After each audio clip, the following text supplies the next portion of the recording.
200 Proofs Earth is Not a Spinning Ball by ERIC DUBAY. 1. The horizon always appears perfectly flat 360 degrees around the observer regardless of altitude. All amateur balloon, rocket, plane, and drone footage show a completely flat horizon over 20+ miles high. Only NASA and other government space agencies show curvature in their fake CGI photos and videos. 2. The horizon always rises to the eye level of the observer as altitude is gained, so you never have to look down to see it. If Earth were in fact a globe, no matter how large, as you ascended, the horizon would stay fixed and the observer would have to tilt looking down further and further to see it. 3. The natural physics of water is to find and maintain its level. If Earth were a giant sphere tilted, wobbling, and hurtling through infinite space, then truly flat, consistently level surfaces would not exist here. But since Earth is in fact an extended flat plane, this fundamental physical property of fluids finding and remaining level is consistent with experience and common sense. 4. Rivers run down to sea level, finding the easiest course, north, south, east, west, and all other intermediary directions over the Earth at the same time. If Earth were truly a spinning ball, then many of these rivers would be impossibly flowing uphill. For example, the Mississippi, in its 3,000 miles, would have to ascend 11 miles before reaching the Gulf of Mexico. 5. One portion of the Nile River flows for 1,000 miles with a fall of only 1 foot. Parts of the West African Congo, according to the supposed inclination and movement of the ball Earth, would be sometimes running uphill and sometimes down. This would also be the case for the Parana, Paraguay, and other long rivers. 6. If Earth were a ball 25,000 miles in circumference, as NASA and modern astronomy claim, spherical trigonometry dictates the surface of all standing water must curve downward an easily measurable 8 inches per mile, multiplied by the square of the distance. This means, along a 6-mile channel of standing water, the Earth would dip 6 feet on either end from the central peak. Every time such experiments have been conducted, however, standing water has proven to be perfectly level. 7. Surveyors, engineers, and architects are never required to factor the supposed curvature of the Earth into their projects. Canals, railways, bridges, and tunnels, for example, are always cut and laid horizontally, often over hundreds of miles without any allowance for curvature. 8. The Suez Canal, connecting the Mediterranean with the Red Sea, is 100 miles long without any locks, making the water an uninterrupted continuation of the two seas. When constructed, the Earth's supposed curvature was not taken into account. It was dug along a horizontal datum line, 26 feet below sea level, passing through several lakes from one sea to the other, with the datum line and the water's surface running perfectly parallel over the 100 miles. 9. Engineer W. Winkler was published in the Earth Review regarding the Earth's supposed curvature, stating, "As an engineer of many years' standing, I saw that this absurd allowance is only permitted in school books. No engineer would dream of allowing anything of the kind. I have projected many miles of railways and many more of canals, and the allowance has not even been thought of, much less allowed for. This allowance for curvature means this, that it is 8 inches for the first mile of a canal and increasing at the ratio by the square of the distance in miles. Thus a small navigable canal for boats, say 30 miles long, will have, by the above rule, an allowance for curvature of 600 feet. Think of that, and then please credit engineers as not being quite such fools. Nothing of the sort is allowed. We no more think of allowing 600 feet for a line of 30 miles of railway or canal than of wasting our time trying to square the circle. 10. The London and Northwestern Railway forms a straight line 180 miles long between London and Liverpool. The railroad's highest point, midway at Birmingham Station, is only 240 feet above sea level. If the world were actually a globe, however, curving 8 inches per mile squared, the 180-mile stretch of rail would form an arc with the center point at Birmingham raised over a mile, a full 5,400 feet above London and Liverpool. 11. A surveyor and engineer of 30 years published in the Birmingham Weekly Mercury stated, "I am thoroughly acquainted with the theory and practice of civil engineering. However bigoted some of our professors may be in the theory of surveying, according to the prescribed rules, yet it is well known amongst us that such theoretical measurements are incapable of any practical illustration. All our locomotives are designed to run on what may be regarded as true levels, or flats. There are, of course, partial inclines or gradients here and there, but they are always accurately defined and must be carefully traversed. But anything approaching to 8 inches in the mile, increasing as the square of the distance, could not be worked by any engine that was ever yet constructed. Taking one station with another, all over England and Scotland, it may be stated that all the platforms are on the same relative level. The distance between eastern and western coasts of England may be set down as 300 miles. If the prescribed curvature was indeed as represented, the central stations at Rugby or Warwick ought to be close upon 3 miles higher than a cord drawn from the 2 extremities. If such was the case, there is not a driver or stoker within the kingdom that would be found to take charge of the train. We can only laugh at those of your readers who seriously give us credit for such venturesome exploits as running trains round spherical curves. Horizontal curves on levels are dangerous enough. Vertical curves would be 1,000 times worse, and with our rolling stock constructed as at present, physically impossible. 12.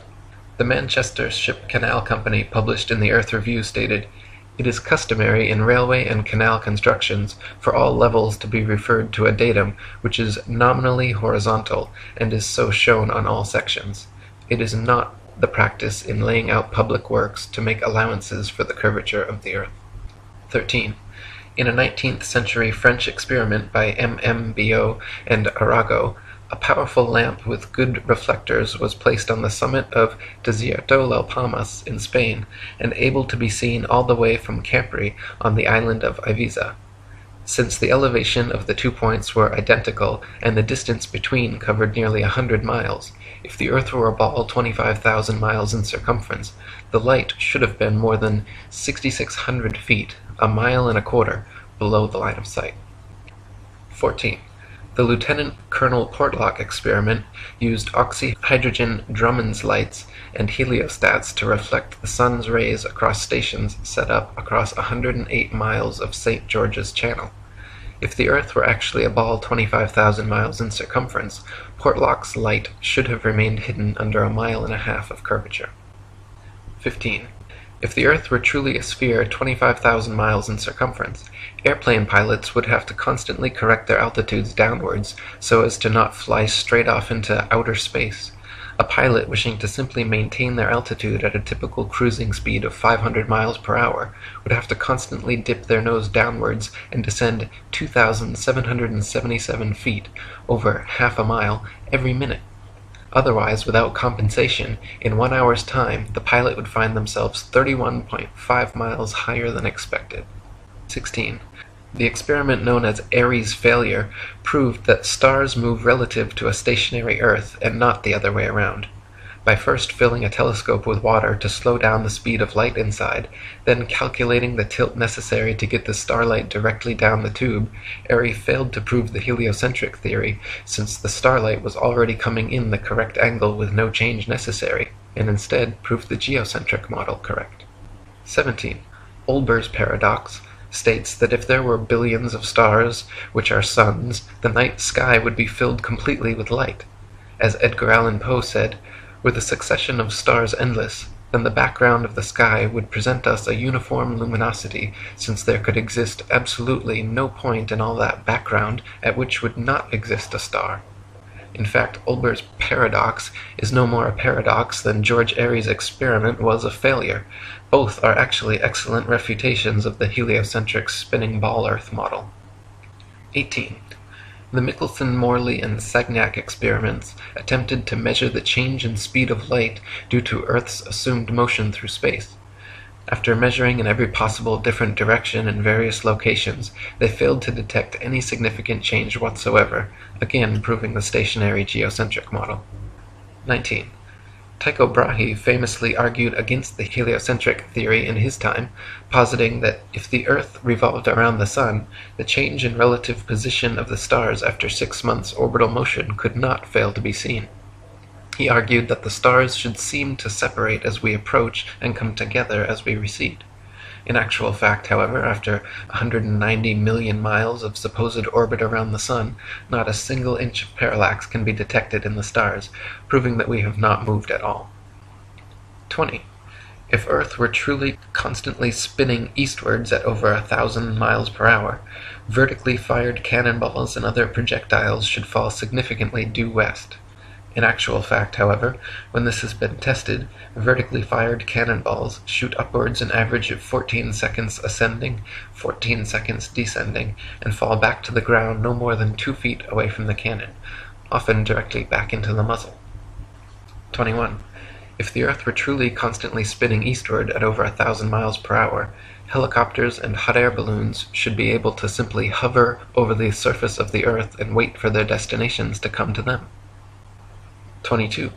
If Earth were truly constantly spinning eastward at over 1,000 miles per hour, during the Red Bull stratosphere dive, Felix Baumgartner, spending 3 hours ascending over New Mexico, should have landed 2,500 miles west into the Pacific Ocean, but instead landed a few dozen miles east of the takeoff point. 23. Ball believers often claim gravity magically and inexplicably drags the entire lower atmosphere of the Earth in perfect synchronization up to some undetermined height, where this progressively faster spinning atmosphere gives way to the non-spinning, non-gravitized, non-atmosphere of infinite vacuum space. Such nonsensical theories are debunked, however, by rain, fireworks, birds, bugs, clouds, smoke, planes, and projectiles, all of which would behave very differently if both the ball Earth and its atmosphere were constantly spinning eastward at 1,000 miles per hour. 24. If Earth and its atmosphere were constantly spinning eastward over 1,000 miles per hour, then north-south facing cannons should establish a control, while east-firing cannonballs should fall significantly farther than all others, while west-firing cannonballs should fall significantly closer. In actual fact, however, regardless of which direction cannons are fired, the distance covered is always the same. 25. If Earth and its atmosphere were constantly spinning eastwards over 1,000 miles per hour, then the average commercial airliner, traveling 500 miles per hour, should never be able to reach its eastward destinations before they come speeding up from behind. Likewise, westward destinations should be arrived at thrice the speed, but this is not the case. 26. Quoting Heaven and Earth by Gabrielle Henriette, "If flying had been invented at the time of Copernicus, there is no doubt that he would have soon realized that his contention regarding the rotation of the Earth was wrong, on account of the relation existing between the speed of an aircraft and that of the Earth's rotation. If the Earth rotates, as it is said, at 1,000 miles an hour, and a plane flies in the same direction at only 500 miles, it is obvious that its place of destination will be farther removed every minute. On the other hand, if flying took place in the opposite direction to that of the rotation, a distance of 1,500 miles would be covered in 1 hour instead of 500, since the speed of the rotation is to be added to that of the plane. It could also be pointed out that such a flying speed of 1,000 miles an hour, which is supposed to be that of the Earth's rotation, has recently been achieved, so that an aircraft flying at this rate in the same direction as that of the rotation could not cover any ground at all. It would remain suspended in mid-air over the spot from which it took off, since both speeds are equal. 27. If Earth and its atmosphere were constantly spinning eastwards over 1,000 miles per hour, landing airplanes on such fast-moving runways, which face all manner of directions, north, south, east, west, and otherwise, would be practically impossible. Yet, in reality, such fictional concerns are completely negligible. 28. If the Earth and its atmosphere were constantly spinning eastwards over 1,000 miles per hour, then clouds, wind, and weather patterns could not casually and unpredictably go every which way, with clouds often traveling in opposing directions at varying altitudes simultaneously. 29. If the Earth and its atmosphere were constantly spinning eastwards over 1,000 miles per hour, this should somewhere, somehow, be seen, heard, felt, or measured by someone, yet no one in history has ever experienced this alleged eastward motion. Meanwhile, however, we can hear, feel, and experimentally measure even the slightest westward breeze. 30. In his book South Sea Voyages, Arctic and Antarctic explorer Sir James Clark Ross described his experience on the night of November 27, 1839, and his conclusion that the Earth must be motionless. The sky being very clear, it enabled us to observe the higher stratum of clouds to be moving in an exactly opposite direction to that of the wind, a circumstance which is frequently recorded in our meteorological journal, both in the northeast and southeast trades, and has also often been observed by former voyagers. Captain Basil Hall witnessed it from the summit of the Peak of Teneriffe, and Count Strzelecki, on ascending the volcanic mountain of Kyrenia in Owyhee, reached at 4,000 feet an elevation above that of the trade wind, and experienced the influence of an opposite current of air of a different hydrometric and thermometric condition. Count Strzelecki further informed me of the following seemingly anomalous circumstance: that at the height of 6,000 feet he found the current of air blowing at right angles to both the lower strata, also of a different thermometric condition, but warmer than the interstratum. Such a state of the atmosphere is compatible only with the fact which other evidence has demonstrated, that the earth is at rest. 31. Quoting Zetetic Cosmogony, Thomas Winship states, "Let imagination picture to the mind what force air would have which was set in motion by a spherical body of 8,000 miles in diameter, which in 1 hour was spinning round 1,000 miles per hour, rushing through space at 65,000 miles per hour, and gyrating across the heavens. Then let conjecture endeavor to discover whether the inhabitants on such a globe could keep their hair on. If the earth globe rotates on its axis at the terrific rate of 1,000 miles per hour, such an immense mass would of necessity cause a tremendous rush of wind in the space it occupied. The wind would go all one way, and anything like clouds which got within the sphere of influence of the rotating sphere would have to go the same way. The fact that the earth is at rest is proved by kite flying." 32. If gravity is credited with being a force strong enough to hold the world's oceans, buildings, people, and atmosphere stuck to the surface of a rapidly spinning ball, then it is impossible for gravity to also simultaneously be weak enough to allow little birds, bugs, and planes to take off and travel freely, unabated in any direction. 33. If gravity is credited with being a force strong enough to curve the massive expanse of oceans around a globular earth, it would be impossible for fish and other creatures to swim through such forcefully held water. 34. Ship captains in navigating great distances at sea never need to factor the supposed curvature of the earth into their calculations. Both plain sailing and great circle sailing, the most popular navigation methods, use plane, not spherical trigonometry, making all mathematical calculations on the assumption that the earth is perfectly flat. If the earth were in fact a sphere, such an errant assumption would lead to constantly glaring inaccuracies. Plain sailing has worked perfectly fine in both theory and practice for thousands of years, however, and plane trigonometry has time and again proven more accurate than spherical trigonometry in determining distances across the oceans. 35. If the earth were truly a globe, then every line of latitude south of the equator would have to measure a gradually smaller and smaller circumference the farther south traveled. If, however, the earth is an extended plane, then every line of latitude south of the equator should measure a gradually larger and larger circumference the farther south traveled. The fact that many captains navigating south of the equator, assuming the globular theory, have found themselves drastically out of reckoning, more so the farther south traveled, testifies to the fact that Earth is not a ball. 36. During Captain James Clark Ross's voyages around the Antarctic circumference, he often wrote in his journal, perplexed at how they routinely found themselves out of accordance with their charts, stating that they found themselves an average of 12 to 16 miles outside their reckoning every day, later on further south as much as 29 miles. 37. Lieutenant Charles Wilkes commanded a United States Navy exploration expedition to the Antarctic from 1838 to 1842, and in his journals also mentioned being consistently east of his reckoning, sometimes over 20 miles in less than 18 hours. 38.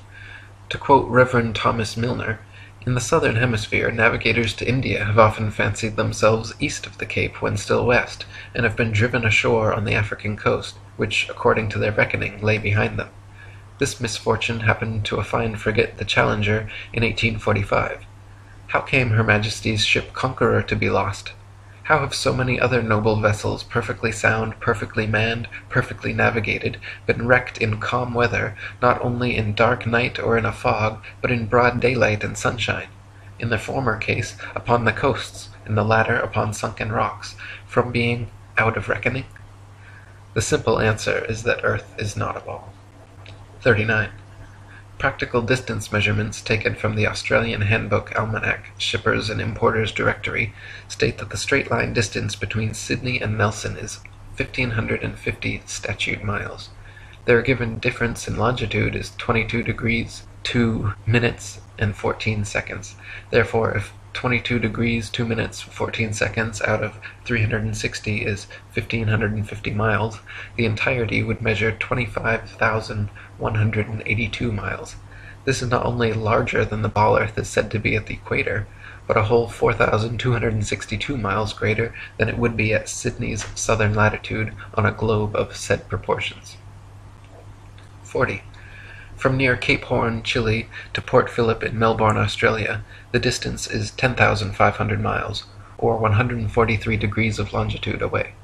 Factoring in the remaining degrees to 360 makes for a total distance of 26,430 miles around this particular latitude, which is over 1,500 miles wider than the Earth is supposed to be at the equator, and many more thousands of miles wider than it is supposed to be at such southern latitudes.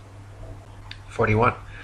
Similar calculations made from the Cape of Good Hope, South Africa to Melbourne, Australia, at an average latitude of 35.5 degrees south, have given an approximate figure of over 25,000 miles, which is again equal to or greater than the Earth's supposed greatest circumference at the equator. Calculations from Sydney, Australia to Wellington, New Zealand, at an average of 37.5 degrees south, have given an approximate circumference of 25,500 miles, greater still. According to the ball Earth theory, the circumference of the Earth at 37.5 degrees southern latitude should be only 19,757 statute miles, almost 6,000 miles less than such practical measurements. 42. In the ball Earth model, Antarctica is an ice continent which covers the bottom of the ball from 78 degrees south latitude to 90, and is therefore not more than 12,000 miles in circumference. Many early explorers, including Captain Cook and James Clark Ross, however, in attempting Antarctic circumnavigation, took 3 to 4 years and clocked 50 to 60,000 miles around. The British ship Challenger also made an indirect but complete circumnavigation of Antarctica, traversing 69,000 miles. This is entirely inconsistent with the ball model. 43. If Earth was a ball, there are several flights in the southern hemisphere which would have their quickest, straightest path over the Antarctic continent, such as Santiago, Chile, to Sydney, Australia. Instead of taking the shortest, quickest route in a straight line over Antarctica, all such flights detour all manner of directions away from Antarctica, instead claiming the temperatures too cold for airplane travel. Considering the fact that there are plenty of flights to, from, and over Antarctica, and NASA claims to have technology keeping them in conditions both far colder and far hotter than any experienced on Earth, such an excuse is clearly just an excuse, and these flights aren't made because they are impossible. 44.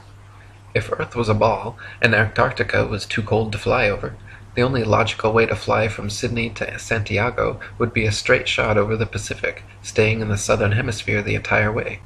Refueling could be done in New Zealand or other southern hemisphere destinations along the way, if absolutely necessary. In actual fact, however, Santiago to Sydney flights go into the northern hemisphere, making stopovers at LAX and other North American airports before continuing back down to the southern hemisphere. Such ridiculously wayward detours make no sense on the globe, but make perfect sense and form nearly straight lines when shown on a flat Earth map. 45. On a ball Earth, Johannesburg, South Africa to Perth, Australia should be a straight shot over the Indian Ocean, with convenient refueling possibilities on Mauritius or Madagascar. In actual practice, however, most Johannesburg to Perth flights curiously stop over either in Dubai, Hong Kong, or Malaysia, all of which make no sense on the ball, but are completely understandable when mapped on a flat Earth. 46. On a ball Earth, Cape Town, South Africa to Buenos Aires, Argentina should be a straight shot over the Atlantic following the same line of latitude across. But instead, every flight goes to connecting locations in the northern hemisphere first, stopping over anywhere from London to Turkey to Dubai. Once again, these make absolutely no sense on the globe, but are completely understandable options when mapped on a flat Earth. 47. On a ball Earth, Johannesburg, South Africa to Sao Paulo, Brazil should be a quick straight shot along the 25th southern latitude, but instead, nearly every flight makes a refueling stop at the 50th degree north latitude in London first. The only reason such a ridiculous stopover works in reality is because the Earth is flat. 48. On a ball Earth, Santiago, Chile to Johannesburg, South Africa should be an easy flight, all taking place below the Tropic of Capricorn in the southern hemisphere. Yet every listed flight makes a curious refueling stop in Senegal near the Tropic of Cancer in the north hemisphere first. When mapped on a flat Earth, the reason why is clear to see, however. Senegal is actually directly in a straight line path halfway between the two. 49. If Earth were a spinning ball heated by a sun 93 million miles away, it would be impossible to have simultaneously sweltering summers in Africa, while just a few thousand miles away, bone-chilling frozen Arctic and Antarctic winters experiencing little to no heat from the sun whatsoever. If the heat from the sun traveled 93 million miles to the Sahara Desert, it is absurd to assert that another 4,000 miles, 0.00004%, further to Antarctica would completely negate such sweltering heat, resulting in such drastic differences. 50. If the Earth were truly a globe, the Arctic and Antarctic polar regions and areas of comparable latitude north and south of the equator should share similar conditions and characteristics, such as comparable temperatures, seasonal changes, length of daylight, plant and animal life. In reality, however, the Arctic and Antarctic regions and areas of comparable latitude north and south of the equator differ greatly in many ways, entirely inconsistent with the ball model and entirely consistent with the flat model. 51. Antarctica is by far the coldest place on Earth, with an average annual temperature of approximately minus 57 degrees Fahrenheit and a record low of minus 135.8. The average annual temperature at the North Pole, however, is a comparatively warm 4 degrees. Throughout the year, temperatures in the Antarctic vary less than half the amount at comparable Arctic latitudes. The northern Arctic region enjoys moderately warm summers and manageable winters, whereas the southern Antarctic region never even warms enough to melt the perpetual snow and ice. On a tilting, wobbling ball Earth spinning uniformly around the sun, Arctic and Antarctic temperatures and seasons should not vary so greatly. 52. Iceland, at 65 degrees north latitude, is home to 870 species of native plants and abundant various animal life. Compare this with the Isle of Georgia at just 54 degrees south latitude, where there are only 18 species of native plants and animal life is almost non-existent. The same latitude as Canada or England in the north, where dense forests of various tall trees abound, the infamous Captain Cook wrote of Georgia that he was unable to find a single shrub large enough to make a toothpick. Cook wrote, "Not a tree was to be seen. The lands which lie to the south are doomed by nature to perpetual frigidness, never to feel the warmth of the sun's rays, whose horrible and savage aspect I have not words to describe. Even marine life is sparse in certain tracts of vast extent, and the sea-bird is seldom observed flying over such lonely wastes. The contrasts between the limits of organic life in the Arctic and Antarctic zones is very remarkable and significant." 53. At places of comparable latitude north and south, the sun behaves very differently than it would on a spinning ball Earth, but precisely how it should on a flat Earth. For example, the longest summer days north of the equator are much longer than those south of the equator, and the shortest winter days north of the equator are much shorter than the shortest south of the equator.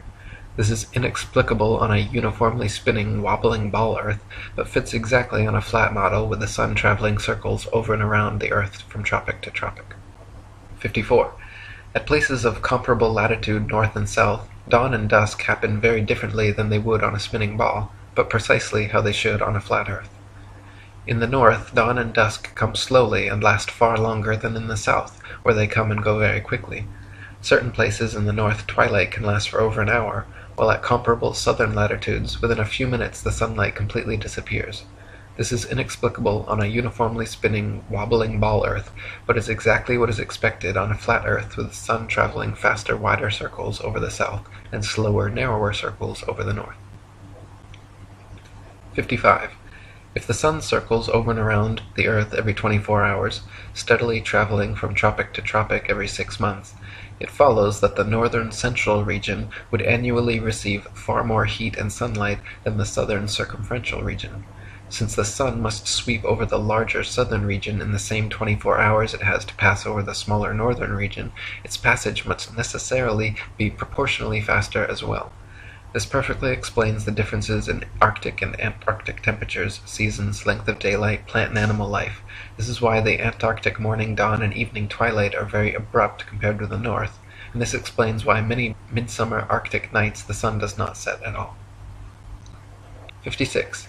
The midnight sun is an Arctic phenomenon occurring annually during the summer solstice, where for several days straight, an observer significantly far enough north can watch the sun traveling circles overhead, rising and falling in the sky throughout the day, but never fully setting for upwards of 72 plus hours. If the Earth were actually a spinning globe revolving around the sun, the only place such a phenomenon as the midnight sun could be observed would be at the poles. Any other vantage point from 89 degrees latitude downwards could never, regardless of any tilt or inclination, see the sun for 24 hours straight. To see the sun for an entire revolution on a spinning globe at a point other than the poles, you would have to be looking through miles and miles of land and sea for part of the revolution. 57. The establishment claims the midnight sun is experienced in Antarctica, but they conveniently do not have any uncut videos showing this, nor do they allow independent explorers to travel to Antarctica during the winter solstice to verify or refute these claims. Conversely, there are dozens of uncut videos publicly available showing the Arctic midnight sun, and it has been verified beyond any shadow of a doubt. 58. The Royal Belgian Geographical Society, in their Expedition Antarctique Belge, recorded that during the most severe part of the Antarctic winter, from 71 degrees south latitude onwards, the sun sets on May 17th and is not seen above the horizon again until July 21st. This is completely at odds with the ball Earth theory, but easily explained by the flat Earth model.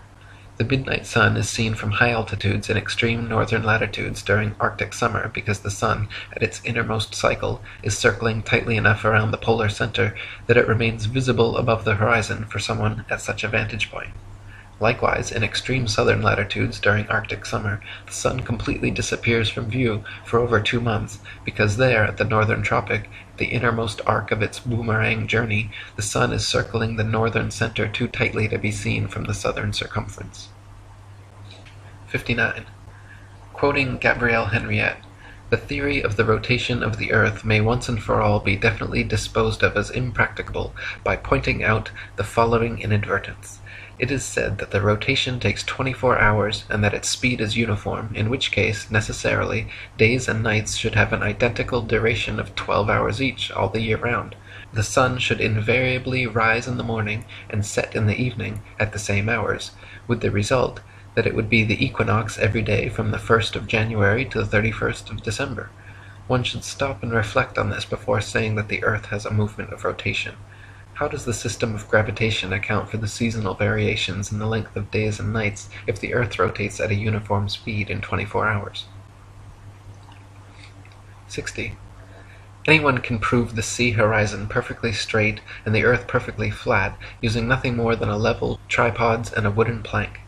At any altitude above sea level, simply fix a 6 to 12 foot long, smooth, leveled board edgewise upon tripods and observe the skyline from eye level behind it. The distant horizon will always appear perfectly level with the upper edge of the board. Furthermore, if you move in a half circle from one end of the board to the other, whilst observing the skyline over the upper edge, you will be able to trace a clear, flat 10 to 20 miles depending on your altitude. This would be impossible if the Earth were a globe 25,000 miles in circumference. The horizon would align over the center of the board, but then gradually, noticeably decline towards the extremities. Just 10 miles on each side would necessitate an easily visible curvature of 66.6 feet from each end to the center. 61. If the Earth were actually a big ball 25,000 miles in circumference, the horizon would be noticeably curved even at sea level, and everything on or approaching the horizon would appear to tilt backwards slightly from your perspective. Distant buildings along the horizon would all look like leaning towers of Pisa falling away from the observer. A hot air balloon taking off, then drifting steadily away from you, on a ball Earth would slowly and constantly appear to lean back more and more the farther away it flew, the bottom of the basket coming gradually into view as the top of the balloon disappears from sight. In reality, however, buildings, balloons, trees, people, anything and everything at right angles to the ground and horizon remain so, regardless the distance or height of the observer. 62. Samuel Rowbotham's experiments at the Old Bedford level proved conclusively the canal's water to be completely flat over a 6-mile stretch. First, he stood in the canal with his telescope held 8 inches above the surface of the water. Then his friend in a boat with a 5-foot-tall flag sailed the 6 miles away. If Earth were a ball 25,000 miles in circumference, the 6-mile stretch of water should have comprised an arc exactly 6 feet high in the middle, so the entire boat and flag should have ultimately disappeared, when in fact the entire boat and flag remained visible at the same height for the entire journey. 63. In a second experiment, Dr. Rowbotham affixed flags 5 feet high along the shoreline, one at every mile marker, then using his telescope mounted at 5 feet just behind the first flag, looked over the tops of all 6 flags, which lined up in a perfectly straight line. If the Earth were a ball 25,000 miles in circumference, the flags should have progressively dipped down after the first establishing line of sight, the second would have descended 8 inches, 32 inches for the third, 6 feet for the fourth, 10 feet 8 inches for the fifth, and 16 feet 8 inches for the sixth. 64. Quoting Earth Not a Globe by Samuel Rowbotham, "It is known that the horizon at sea, whatever distance it may extend to the right and left of the observer on land, always appears as a straight line. The following experiment has been tried in various parts of the country. At Brighton, on a rising ground near the race course, 2 poles were affixed in the earth 6 yards apart and directly opposite the sea. Between these poles a line was tightly stretched parallel to the horizon. From the center of the line the view embraced not less than 20 miles on each side, making a distance of 40 miles. A vessel was observed sailing directly westwards. The line cut the rigging a little above the bulwarks, which it did for several hours, or until the vessel had sailed the whole distance of 40 miles. The ship coming into view from the east would have to ascend an inclined plane for 20 miles until it arrived at the center of the arc, whence it would have to descend for the same distance. The square of 20 miles multiplied by 8 inches gives 266 feet as the amount the vessel would be below the line at the beginning and at the end of the 40 miles.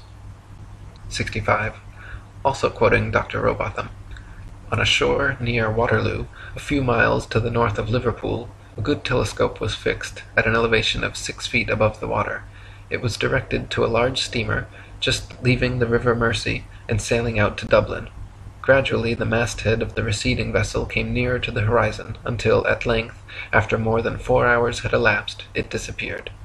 The ordinary rate of sailing of the Dublin steamers was fully 8 miles an hour, so that the vessel would be at least 32 miles distant when the masthead came to the horizon.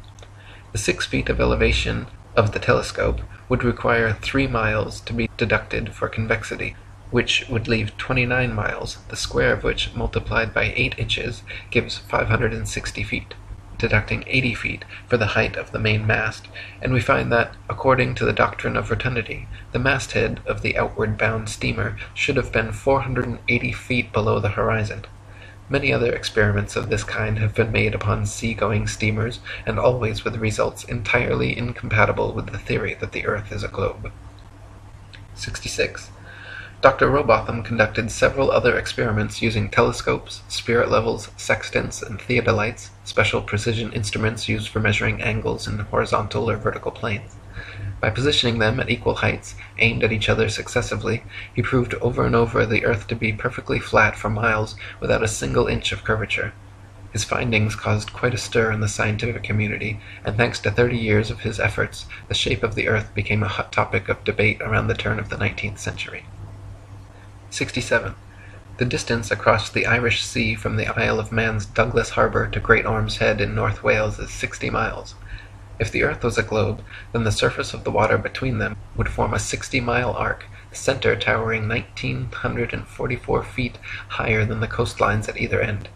It is well known and easily verifiable, however, that on a clear day from a modest altitude of 100 feet, the Great Orme's Head is visible from Douglas Harbour. This would be completely impossible on a globe of 25,000 miles. Assuming the 100-foot altitude causes the horizon to appear approximately 13 miles off, the 47 miles remaining means the Welsh coastline should still fall an impossible 1,472 feet below the line of sight. 68. The Philadelphia skyline is clearly visible from Apple Pie Hill in the New Jersey Pine Barrens 40 miles away.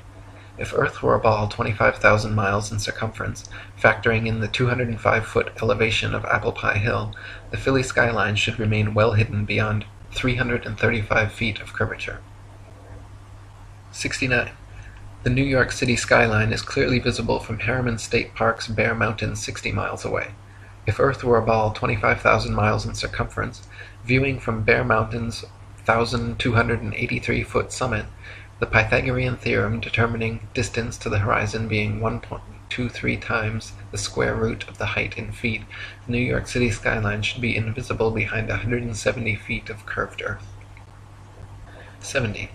From Washington's Rock in New Jersey, at just a 400-foot elevation, it is possible on a clear day to see the skylines of both New York and Philadelphia in opposite directions at the same time, covering a total distance of 120 miles. If Earth were a ball 25,000 miles in circumference, both of these skylines should be hidden behind over 800 feet of Earth's curvature. 71. It is often possible to see the Chicago skyline from sea level 60 miles away across Lake Michigan. In 2015, after photographer Joshua Nowicki photographed this phenomenon, several news channels quickly claimed his picture to be a superior mirage, an atmospheric anomaly caused by temperature inversion. While these certainly do occur, the skyline in question was facing right side up and clearly seen, unlike a hazy, illusory mirage, and on a ball Earth 25,000 miles in circumference should be 2,400 feet below the horizon. 72. October 16, 1854, the Times newspaper reported the Queen's visit to Great Grimsby from Hull, recording they were able to see the 300-foot-tall dock tower from 70 miles away. On a ball Earth 25,000 miles in circumference, factoring their 10-foot elevation above the water and the tower's 300-foot height at 70 miles away, the dock tower should have remained an entire 2,600 feet below the horizon. 73. In 1872, Captain Gibson and crewmates, sailing the ship Thomas Wood from China to London, reported seeing the entirety of St. Helena Island on a clear day from 75 miles away. Factoring in their height during measurement on a ball Earth 25,000 miles in circumference, it was found the island should have been 3,650 feet below their line of sight. 74. From Genoa, Italy, at a height of just 70 feet above sea level, the island of Gorgona can often be seen 81 miles away. If Earth were a ball 25,000 miles in circumference, Gorgona should be hidden beyond 3,332 feet of curvature. 75. From Genoa, Italy, at a height of just 70 feet above sea level, the island of Corsica can often be seen 99 miles away. If Earth were a ball 25,000 miles in circumference, Corsica should fall 5,245 feet, almost an entire mile below the horizon. 76. From Genoa, Italy, 70 feet above sea level, the island of Caprea, 102 miles away, can often be seen as well. If Earth were a ball 25,000 miles in circumference, Caprea should always remain hidden behind 5,605 feet, over a mile of supposed curvature. 77. Also from Genoa, on bright clear days, the island of Elba can be seen an incredible 125 miles away. If Earth were a ball 25,000 miles in circumference, Elba should be forever invisible behind 8,770 feet of curvature. 78. From Anchorage, Alaska, at an elevation of 102 feet, on clear days, Mount Foraker can be seen with the naked eye 120 miles away.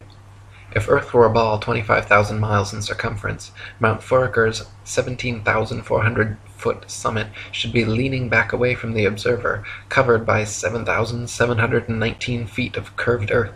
In reality, however, the entire mountain can be quite easily seen standing straight from base to summit. 79. From Anchorage, Alaska, at an elevation of 102 feet, on clear days Mount McKinley can be seen with the naked eye from 130 miles away.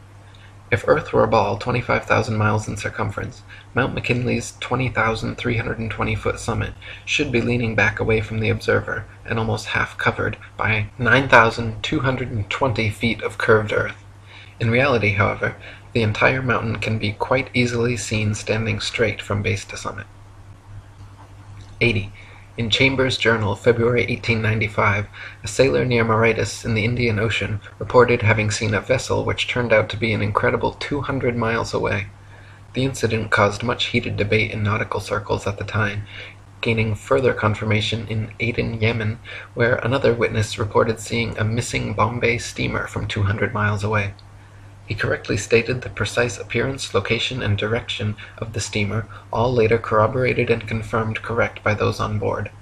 Such sightings are absolutely inexplicable if the Earth were actually a ball 25,000 miles around, as ships 200 miles distant would have to fall approximately 5 miles below line of sight.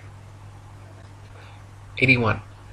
The distance from which various lighthouse lights around the world are visible at sea far exceeds what could be found on a ball Earth 25,000 miles in circumference.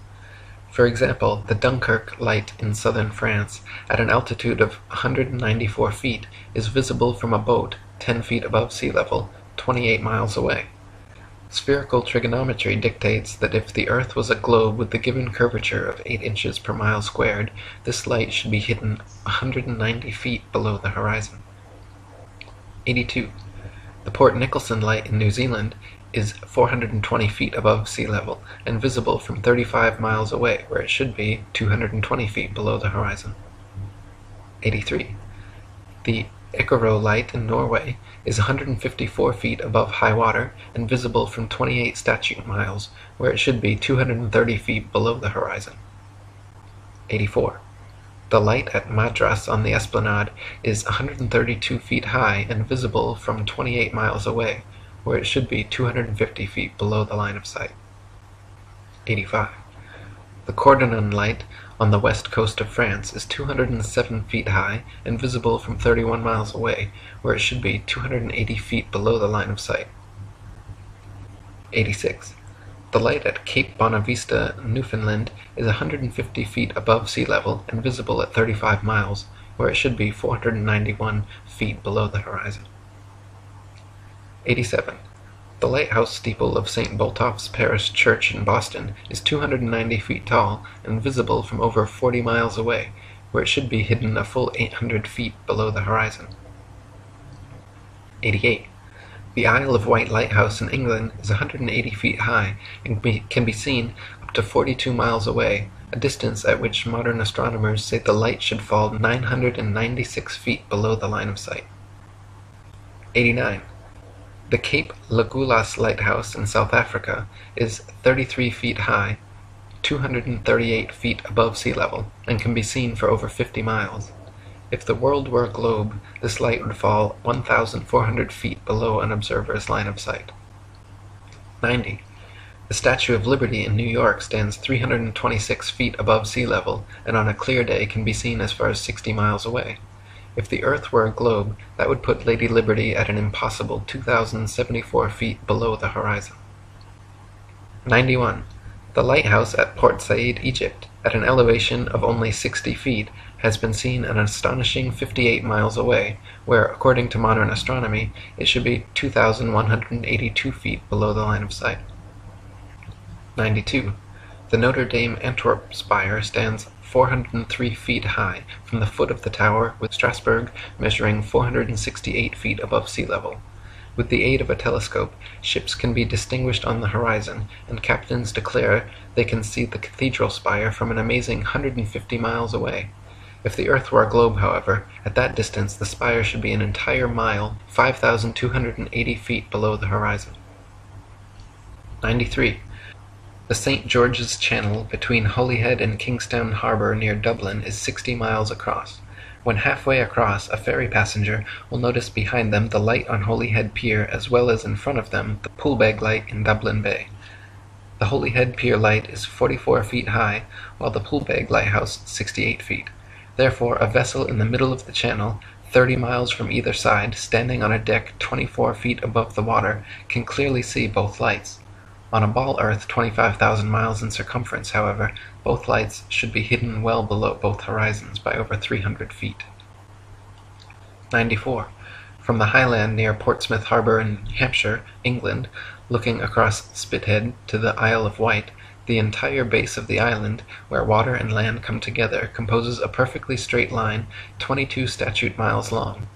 According to the ball earth theory, the Isle of Wight should decline 80 feet from the center on each side to account for the necessary curvature. The crosshairs of a good theodolite directed there, however, have repeatedly shown the land and water line to be perfectly level. 95. On a clear day from the High Head near Douglas Harbour on the Isle of Man, the whole length of the coast of North Wales is often plainly visible to the naked eye. From the point of Ayr at the mouth of the River Dee to Holyhead comprises a 50-mile stretch which has also been repeatedly found to be perfectly horizontal. If the Earth actually had curvature of 8 inches per mile squared, as NASA and modern astronomy claim, the 50-mile length of Welsh coast seen along the horizon in Liverpool Bay would have to decline from the center point an easily detectable 416 feet on each side. 96. From 100 Proofs the Earth is Not a Globe by William Carpenter. If we take a journey down Chesapeake Bay by night, we shall see the light exhibited at Sharp's Island for an hour before the steamer gets to it. We may take up a position on deck so that the rail of the vessel's side will be in a line with the light and in the line of sight, and we shall find that in the whole journey the light won't vary in the slightest degree in its apparent elevation. But say that a distance of 13 miles has been traversed, the astronomer's theory of curvature demands a difference, one way or the other, in the apparent elevation of the light of 112 feet 8 inches. Since, however, there is not a difference of 100 hair's breadths, we have a plain proof that the water of the Chesapeake Bay is not curved, which is a proof that the Earth is not a globe. 97. NASA and modern astronomy say the Earth is a giant ball tilted back, wobbling and spinning 1,000 miles per hour around its central axis, traveling 67,000 miles per hour circles around the Sun, spiraling 500,000 miles per hour around the Milky Way, while the entire galaxy rockets a ridiculous 670 million miles through the universe, with all of these motions originating from an alleged Big Bang cosmogenic explosion 14 billion years ago.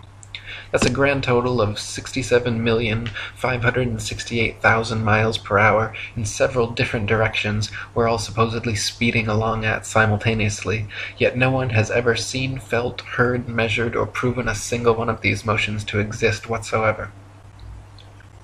98. NASA and modern astronomy say Polaris, the North Pole star, is somewhere between 323 and 434 light-years, or about 2 quadrillion miles, away from us. Firstly, note that is between 1,938,000,000,000,000,000 to 2,604,000,000,000,000 miles, making a difference of over 600 trillion miles. If modern astronomy cannot even agree on the distance to stars within hundreds of trillions of miles, perhaps their science is flawed and their theory needs re-examining. However, even granting them their obscurely distant stars, it is impossible for heliocentrists to explain how Polaris manages to always remain perfectly aligned straight above the North Pole throughout Earth's various alleged tilting, wobbling, rotating, and revolving motions. 99. Viewed from a ball Earth, Polaris, situated directly over the North Pole, should not be visible anywhere in the southern hemisphere. For Polaris to be seen from the southern hemisphere of a globular Earth, the observer would have to be somehow looking through the globe, and miles of land and sea would have to be transparent. Polaris can be seen, however, up to over 20 degrees south latitude. 100. If Earth were a ball, the Southern Cross and other southern constellations would all be visible at the same time from every longitude on the same latitude, as is the case in the north with Polaris and its surrounding constellations. Ursa Major and Minor and many others can be seen from every northern meridian simultaneously, whereas in the south, constellations like the Southern Cross cannot. This proves that the southern hemisphere is not turned under as in the ball model, but simply stretching further outwards away from the northern center point, as in the flat Earth model. 101. Sigma Octantis is claimed to be a southern central pole star similar to Polaris, around which the southern hemisphere stars all rotate around the opposite direction. Unlike Polaris, however, Sigma Octantis cannot be seen simultaneously from every point along the same latitude. It is not central, but allegedly 1 degree off-center. It is not motionless, and in fact cannot be seen at all using publicly available telescopes. There is legitimate speculation regarding whether Sigma Octantis even exists. Either way, the direction in which stars move overhead is based on perspective and the exact direction you're facing, not which hemisphere you're in. 102. Some heliocentrists have tried to suggest that the pole star's gradual declination overhead, as an observer travels southward, is proof of a globular Earth. Far from it, the declination of the pole star or any other object is simply a result of the law of perspective on plane, flat surfaces. The law of perspective dictates that the angle and height at which an object is seen diminishes the farther one recedes from the object, until at a certain point the line of sight and the seemingly uprising surface of the Earth converges to a vanishing point, i.e. the horizon line, beyond which the object is invisible. In the ball Earth model, the horizon is claimed to be the curvature of the Earth, whereas in reality, the horizon is known to simply be the vanishing line of perspective based on the strength of your eye's instruments, weather, and altitude. 103. There are several constellations which can be seen from far greater distances over the face of the Earth than should be possible if the world were a rotating, revolving, wobbling ball. For instance, Ursa Major, very close to Polaris, can be seen from 90 degrees north latitude, the North Pole, all the way down to 30 degrees south latitude. For this to be possible on a ball Earth, the southern observers would have to be seeing through hundreds or thousands of miles of bulging Earth to the northern sky. 104. The constellation Vulpecula can be seen from 90 degrees north latitude all the way to 55 degrees south latitude. Taurus, Pisces, and Leo can be seen from 90 degrees north all the way to 65 degrees south. An observer on a ball Earth, regardless of any tilt or inclination, should not logically be able to see this far. 105. Aquarius and Libra can be seen from 65 degrees north to 90 degrees south. The constellation Virgo is visible from 80 degrees north down to 80 degrees south, and Orion can be seen from 85 degrees north all the way to 75 degrees south latitude. These are all only possible because the hemispheres are not spheres at all, but concentric circles of latitude extending outwards from the central North Pole, with the stars rotating over and around. 106. The so-called South Pole is simply an arbitrary point along the Antarctic ice marked with a red and white barbershop pole topped with a metal ball Earth. The ceremonial South Pole is admittedly and provably not the actual South Pole, however, because the actual South Pole could be demonstrably confirmed with the aid of a compass showing north to be 360 degrees around the observer. Since this feat has never been achieved, the model remains pure theory, along with the establishment's excuse that the geomagnetic poles supposedly constantly move around, making verifications of their claims impossible. 107. Ring magnets, of the kind found in loudspeakers, have a central North Pole with the opposite South Pole actually being all points along the outer circumference. This perfectly demonstrates the magnetism of our flat Earth, whereas the alleged source of magnetism in the ball Earth model is emitted from a hypothetical molten magnetic core in the center of the ball, which they claim conveniently causes both poles to constantly move, thus evading independent verification at their two ceremonial poles. In reality, the deepest drilling operation in history, the Russian Kola Ultradeep, managed to get only 8 miles down, so the entire ball Earth model taught in schools showing a crust, outer mantle, outer core, and inner core layers are all purely speculation, as we have never penetrated through beyond the crust. 108. The mariner's compass is an impossible and nonsensical instrument for use on a ball Earth. It simultaneously points north and south over a flat surface, yet claims to be pinpointing two constantly moving geomagnetic poles at opposite ends of a spinning sphere originating from a hypothetical molten metal core. If compass needles were actually drawn to the north pole of a globe, the opposing south needle would actually be pointing up and off into outer space. 109. There are no fixed east or west points, just as there is no fixed south. The north central pole is the only proven fixed point on our flat Earth, with south being all straight lines outwards from the pole, east and west being concentric circles at constant right angles 90 degrees from the pole. A westerly circumnavigation of Earth is thus going around with Polaris continually on your right, while an easterly circumnavigation is going around with Polaris always at your left. 110. Magellan and others' east-west circumnavigations of Earth are often quoted as proof of the ball model. In actual fact, however, sailing or flying at right angles to the North Pole and eventually returning to one's original location is no more difficult or mysterious than doing so on a globe. Just as an architect's compass can place its center point on a flat piece of paper and trace a circle either way around the pole, so can a ship or plane circumnavigate a flat Earth. 111.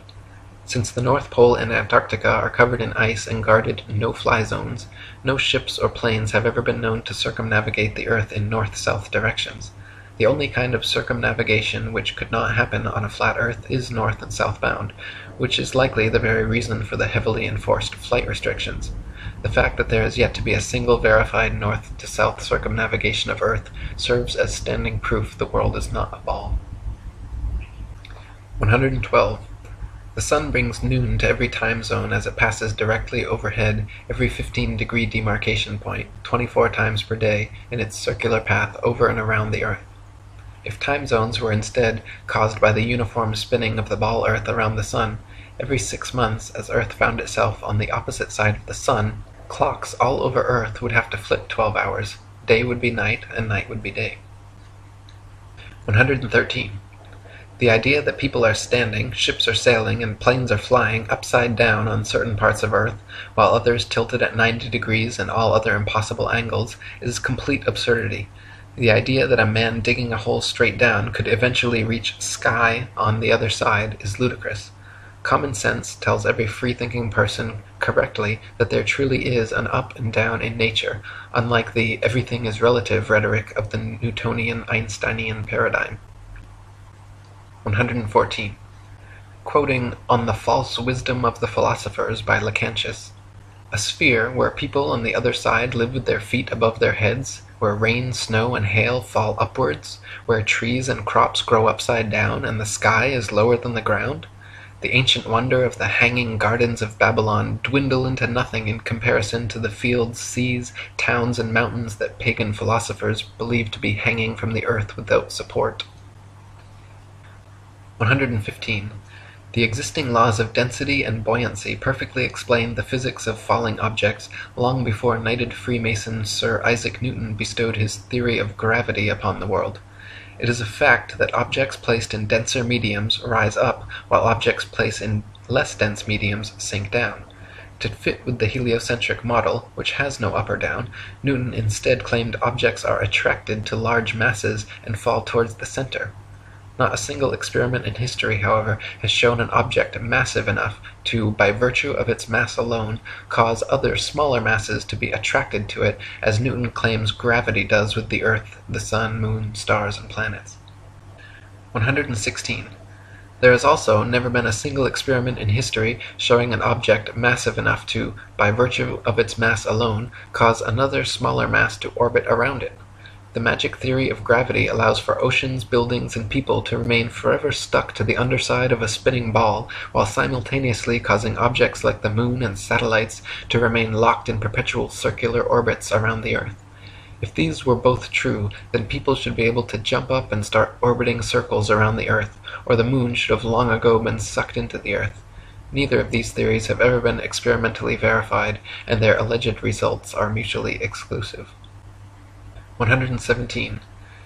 Newton also theorized, and it is now commonly taught, that the Earth's ocean tides are caused by gravitational lunar attraction.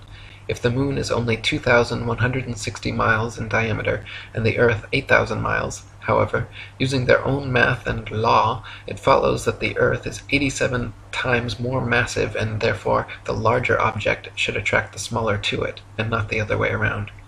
If the Earth's greater gravity is what keeps the Moon in orbit, it is impossible for the Moon's lesser gravity to supersede the Earth's gravity, especially at Earth's sea level, where its gravitational attraction would even further out-trump the Moon's. And if the Moon's gravity truly did supersede the Earth's, causing the tides to be drawn towards it, there should be nothing to stop them from continuing onwards and upwards towards their great attractor. 118. Furthermore, the velocity and path of the Moon are uniform, and should therefore exist a uniform influence on the Earth's tide, when in actuality Earth's tides vary greatly and do not follow the Moon. Earth's lakes, ponds, marshes, and other inland bodies of water also inexplicably remain forever outside the Moon's gravitational grasp. If gravity was truly drawing Earth's oceans up to it, all lakes, ponds, and other bodies of standing water should certainly have tides as well. 119. It is claimed that the other planets are spheres, and so therefore Earth must also be a sphere. Firstly, Earth is a plane, not a planet, so the shape of these planets in the sky have no bearing on the shape of the Earth beneath our feet. Secondly, these planets have been known for thousands of years around the world as wandering stars, since they differ from the other fixed stars in their relative motions only. When looked at with an unprejudiced naked eye or through a telescope, the fixed and wandering stars appear as luminous disks of light, not spherical terra firma. The pictures and videos shown by NASA of spherical terra firma planets are all clearly fake computer-generated images and not photographs. 120. The etymology of the word planet actually comes from the late Old English planet, or from Old French planet, from Latin planeta, from Greek planetes, planetae, wandering stars, or to wander of unknown origin, to spread, or notion of spread out, from Latin planum, flat surface, plane, level, plane. They just added a T to our Earth plane, and everyone bought it. 121. When you observe the Sun and Moon, you see two equally sized equidistant circles tracing similar paths at similar speeds around a flat stationary Earth. The experts at NASA, however, claim your common sense everyday experience is false on all counts. To begin with, they say the Earth is not flat but a big ball, not stationary but spinning around 19 miles per second. They say the Sun does not revolve around the Earth as it appears, but Earth revolves around the Sun. The Moon, on the other hand, does revolve around the Earth, though not east to west as it appears, rather west to east, and the Sun is actually 400 times larger than the Moon and 400 times farther away. You can clearly see they are the same size and distance. You can see the Earth is flat, you can feel the Earth is stationary, but according to the gospel of modern astronomy, you are wrong and a simpleton worthy of endless ridicule if you dare to trust your own eyes and experience. 122. Quoting Alan Daves, "If the government or NASA had said to you that the Earth is stationary, imagine that. And then imagine we are trying to convince people that no, it's not stationary, it's moving forward at 32 times rifle bullet speed and spinning at 1,000 miles per hour. We would be laughed at. We would have so many people telling us, you're crazy, the Earth's not moving. We would be ridiculed for having no scientific backing for this convoluted moving Earth theory. And not only that, but then people would say, oh, then how do you explain a fixed calm atmosphere and the Sun's observable movement? How do you explain that? Imagine saying to people, no, the atmosphere is moving also, but is somehow magically velcroed to the moving Earth. The reason is not simply because the Earth is stationary. So what we are actually doing is what makes sense. We are saying that the moving Earth theory is nonsense. The stationary Earth theory makes sense, and we are being ridiculed. You've got to picture it being the other way around to realize just how ridiculous the situation is. This theory from the government and NASA that the Earth is rotating and orbiting and leaning over and wobbling is absolute nonsense, and yet people are clinging to it tightly like a teddy bear. They just can't bring themselves to face the possibility that the Earth is stationary, though all evidence shows it. We feel no movement, the atmosphere hasn't been blown away, we see the Sun move from east to west. Everything can be explained by a motionless Earth without bringing in all these assumptions to cover up previous assumptions gone bad. 123. Heliocentrists' astronomical figures always sound perfectly precise, but they have historically been notorious for regularly and drastically changing them to suit their various models. For instance, in his time, Copernicus calculated the Sun's distance from Earth to be 3,391,200 miles. The next century, Johannes Kepler decided it was actually 12,376,800 miles away. Isaac Newton once said, "It matters not whether we reckon it 28 or 54 million miles distant, for either would do just as well." How scientific! Benjamin Martin calculated between 81 and 82 million miles. Thomas Dilworth claimed 93,726,900 miles. John Hine stated positively 95,298,260 miles. Benjamin Gould said more than 96 million miles, and Christian Mayer thought it was more than 104 million.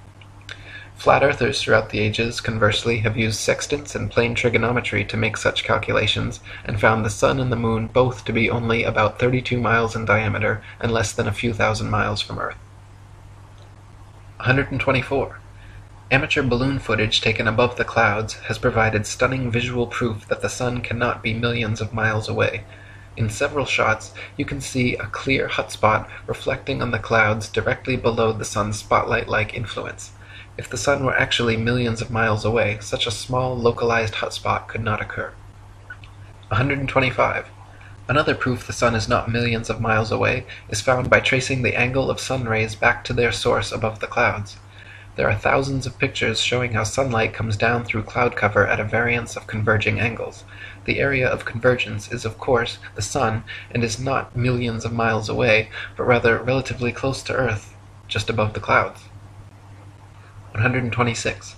The sun's annual journey from tropic to tropic, solstice to solstice, is what determines the length and character of days, nights, and seasons. This is why equatorial regions experience almost year-round summer and heat, while higher latitudes north, and especially south, experience more distinct seasons with harsh winters. The heliocentric model claims seasons change based on the ball Earth's alleged axial tilt and elliptical orbit around the sun, yet their flawed current model places us closest to the sun, 91 million miles, in January, when it is actually winter, and farthest from the sun, 94.5 million miles, in July, when it's actually summer throughout most of the Earth. 127. The fact that the sun and moon's reflections on water always form a straight-line path from the horizon to the observer proves the Earth is not a ball. If the Earth's surface was curved, it would be impossible for the reflected light to curve over the ball from horizon to observer. 128. There are huge centuries-old stone sundials and moondials all over the world which still tell the time now down to the minute as perfectly as the day they were made. If the Earth, Sun, and Moon were truly subject to the number of contradictory, revolving, rotating, wobbling, and spiraling motions claimed by modern astronomy, it would be impossible for these monuments to so accurately tell time without constant adjustment. 129. To quote William Carpenter, "Why in the name of common sense should observers have to fix their telescopes on solid stone bases so that they should not move a hair's breadth, if the earth on which they fix them moves at the rate of 19 miles in a second? Indeed, to believe that 6,000 million tons is rolling, surging, flying, darting on through space forever, with a velocity compared with which a shot from a cannon is a very slow coach, with such unerring accuracy that a telescope fixed on granite pillars in an observatory will not enable a lynx-eyed astronomer to detect a variation in its onward motion of the thousandth part of a hair's breadth, is to conceive a miracle compared with which all the miracles on record put together would sink into utter insignificance. Since we can, in middle north latitudes, see the North Star, on looking out of a window that faces it, and out of this very same corner of the very same pane of glass in the very same window, all the year round, it is proof enough for any man in his senses that we have not made any motion at all, and that the earth is not a globe." 130. From Earth Not a Globe by Samuel Rowbotham. Take 2 carefully bored metallic tubes, not less than 6 feet in length, and place them 1 yard asunder on the opposite sides of a wooden frame, or a solid block of wood or stone, so adjust them that their centers or axes of vision shall be perfectly parallel to each other. Now direct them to the plane of some notable fixed star a few seconds previous to its meridian time. Let an observer be stationed at each tube, and the moment the star appears in the first tube, let a loud knock or other signal be given, to be repeated by the observer at the second tube when he sees the same star. A distinct period of time will elapse between the signals given.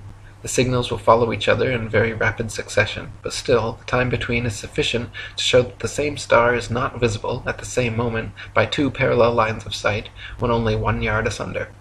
A slight inclination of the second tube towards the first tube would be required for the star to be seen through both tubes at the same instant. Let the tubes remain in their positions for 6 months, at the end of which time the same observation or experiment will produce the same results. The star will be visible at the same meridian time without the slightest alteration being required in the direction of the tubes, from which it is concluded that if the earth had moved 1 single yard in an orbit through space, there would at least be observed the slight inclination of the tube which the difference in position of 1 yard had previously required. But as no such difference in the direction of the tube is required, the conclusion is unavoidable, that in 6 months a given meridian upon the Earth's surface does not move a single yard, and therefore that the Earth has not the slightest degree of orbital motion. 131. NASA and modern astronomy maintain that the Moon is a solid, spherical, Earth-like habitation which man has actually flown to and set foot on. They claim the Moon is a non-luminescent planetoid which receives and reflects all its light from the Sun. The reality is, however, that the Moon is observably not a solid body. It is clearly circular, but not spherical, and not in any way an Earth-like planetoid which humans could set foot on. In fact, the Moon has been proven largely transparent and completely self-luminescent, shining with its own unique light. 132. The Sun's light is golden, warm, drying, preservative, and antiseptic, while the Moon's light is silver, cool, damp, putrefying, and septic. The Sun's rays decrease the combustion of a bonfire, while the Moon's rays increase combustion. Plant and animal substances exposed to sunlight quickly dry, shrink, coagulate, and lose the tendency to decompose and putrefy. Grapes and other fruits become solid, partially candied and preserved, like raisins, dates, and prunes. Animal flesh coagulates, loses its volatile gaseous constituents, becomes firm, dry, and slow to decay. When exposed to moonlight, however, plant and animal substances tend to show symptoms of putrefaction and decay. This proves that sun and moonlight are different, unique, and opposites, as they are in the geocentric flat model. 133. In direct sunlight, a thermometer will read higher than another thermometer placed in the shade, but in full direct moonlight, a thermometer will read lower than another placed in the shade. If the sun's light is collected in a large lens and thrown to a focus point, it can create significant heat, while the moon's light collected similarly creates no heat. In the Lancet Medical Journal from March 14, 1856, particulars are given of several experiments which prove the moon's rays, when concentrated, can actually reduce the temperature upon a thermometer more than 8 degrees. So sunlight and moonlight clearly have altogether different properties. 134. Furthermore, the moon itself cannot physically be both a spherical body and a reflector of the sun's light. Reflectors must be flat or concave for light rays to have any angle of incidence. If a reflector's surface is convex, then every ray of light points in a direct line with the radius perpendicular to the surface, resulting in no reflection. 135. Not only is the moon clearly self-luminescent, shining its own unique light, but it is also largely transparent. When the waxing or waning moon is visible during the day, it is possible to see the blue sky right through the moon. And on a clear night, during a waxing or waning cycle, it is even possible to occasionally see stars and planets directly through the surface of the moon. The Royal Astronomical Society has on record many such occurrences throughout history which all defy the heliocentric model. 136. Many people think that modern astronomy's ability to accurately predict lunar and solar eclipses is a result and proof positive of the heliocentric theory of the universe. The fact of the matter, however, is that eclipses have been accurately predicted by cultures worldwide for thousands of years before the heliocentric ball Earth was even a glimmer in Copernicus's imagination. Ptolemy, in the 1st century AD, accurately predicted eclipses for 600 years on the basis of a flat stationary Earth with equal precision as anyone living today. All the way back in 600 BC, Thales accurately predicted an eclipse which ended the war between the Medes and the Lydians. Eclipses happen regularly with precision in 18-year cycles, so regardless of geocentric or heliocentric, flat or globe Earth cosmologies, eclipses can be accurately calculated independent of such factors. 137.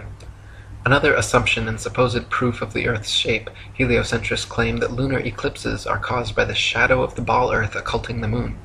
They claim the Sun, Earth, and Moon spheres perfectly align like 3 billiard balls in a row, so that the Sun's light casts the Earth's shadow onto the Moon.